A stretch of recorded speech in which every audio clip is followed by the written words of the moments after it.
Alamin pa natin kung paano salubungin ang 2025 ng swerte kasama ang feng shui expert na si Norman Cruz. Magandang tanghali sa iyo, Norman. Happy New Year! Hi, Ma'am Cheryl! Happy New Year to each and everyone. Explain muna natin sa mga viewers natin, ano? Kasi pag sinabi natin feng shui expert, yung mga sa Chinese New Year yan, pagsalubong ng Chinese New Year. So ano ang kaibahan nitong literal na pagpapalit ng bagong taon, pagsalubong ng 2025, doon sa Chinese New Year? Okay, actually, Ma'am Cheryl, right now, 62% na po tayo sa year ng wood snake. Okay. And then by February 3, 10:22 p.m., that's the 100% na pong transition ng wood snake. So ngayon, Ma'am, unofficially, nasa wood snake na po tayo. Ayun. Okay. So ngayon, ang sabi ay papasok tayo sa year nga ng wooden snake. So ano ba ang nakikita natin? Magiging maswerte ba ang taong ito? Ma'am, ang wood snake, Madam, is wood over fires. Ma'am, so it's more subtle, Ma'am, more peaceful, Ma'am. But however, Ma'am, though it's more in harmony, Ma'am, we still have to be careful with hidden danger. Kasi, Ma'am, there's a hidden metal element, Madam, dun po sa loob ng snake that may threaten po yung wood on top of it. So, total, sabi mo nga, more than 60%, ano, pasok na tayo sa Year of the Wooden Snake. Ano ba yung animal signs na pinakahihintay ito ng ating mga, mga manonood, ano? Yung mga seswertihin, yung tama lang, at yung magiging challenging. Ayaw kasi nating sabihin yung yung malas. Walang malas, 'di ba? May Yes, challenge agree, lang. Ma'am. Oo. Ma'am, yung best, Madam, or the excellent, Madam, is the rat, the monkey, and the dog. Ang good, Madam po, is you, Madam, tiger, rooster, and horse. Then, Madam, we have the average, Madam, which is the dragon, rabbit, and snake. And the challenging, Madam, ang kalaban ng snake, ang pig, goat, and ox po ang pinakakulelat. Pig, goat, and ox. Yes, Ma'am. Oo. O sige, doon sa pig, goat, and ox, ano yung maganda nilang gawin since magiging challenging sa kanila ang 2025? Okay, Ma'am, first and foremost, avoid nila, Ma'am, as much as possible po ang mga yin places, ang mga sad events.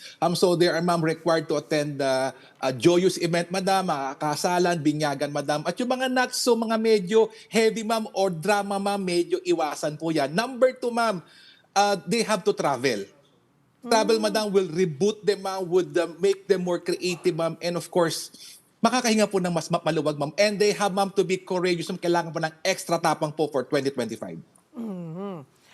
Ngayon na, mamaya pa, ilang oras na lamang, Norman, ay medianoche na. Sanay tayong mga Pilipino na may pine-prepare sa hapagkainan. Ano ang maganda? Yung simple, abot kaya din ng minsan kasi lahat sinusunod kahit hindi na kaya ng bulsa, di ba? Yung simple lang, pero pampaakit ng swerte, whether nasa bahay sila or karamihan din ay nasa ibang lugar. Ma'am Cheryl, maghanda lang po tayo ng kahit po 12 po na oranges, 12 na kiat-kiat, o 12 po na ponkan. Because, Madam, the oranges po symbolizes wealth. At yun, Ma'am, okay na po yun. No need for 12 or 13 different round fruits. Hindi po, 12 lang po na oranges or kiat-kiat. Okay na po tayo, Ma'am. May ritual din ba na dapat gawin para swertihin daw? Okay, Ma'am. Mamaya po, Ma'am, back to north, and then, Ma'am, 11:30, bago po mag-alas 12, you can pray together, Madam. Magpasalamat po sa Panginoong Diyos, and Ma'am, that will be that's a game changer already, Ma'am. So 11:30, pray together. Ang mahalaga kasama ang mga mahal sa buhay, 'di ba? Na magkakasama sa pagsalubong ng 2025. Pero kasi ang color of the year nasa parang medyo na brownish parang mousse. Ayan, mocha color, or lighter than that. Pero iba yung yung dapat daw na suot na kulay pagpasok ng bagong taon. Ano ba yung mga lucky number, color, dapat suotin sa pagsalubong ng bagong taon? Opo, Ma'am, mag-iba, Ma'am, po yung color of the year at mag-iba, Ma'am, yung lucky color, Ma'am. Correct. Lucky color, Madam, is purple, Madam, because, Madam, purple is the wealth element of 2025.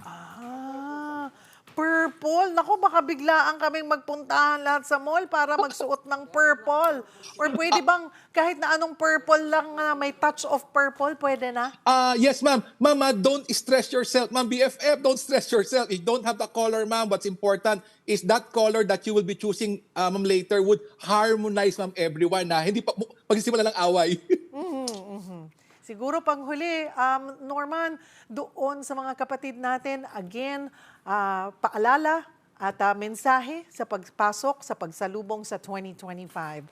Ma'am Cheryl, thank you so much for the opportunity. Ma'am, tatlo pong H. Ma'am, we should be humble, harmonized, and helpful, madam, for 2025. Because that's the most important, madam. Whether, ma'am, you have the color purple or you have the 12 oranges, madam, or not, what's important, madam, is continuously to be happy.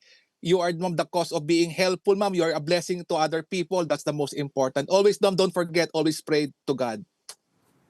Maraming salamat. And again, Happy New Year ang ating Feng Shui expert, Norman Cruz.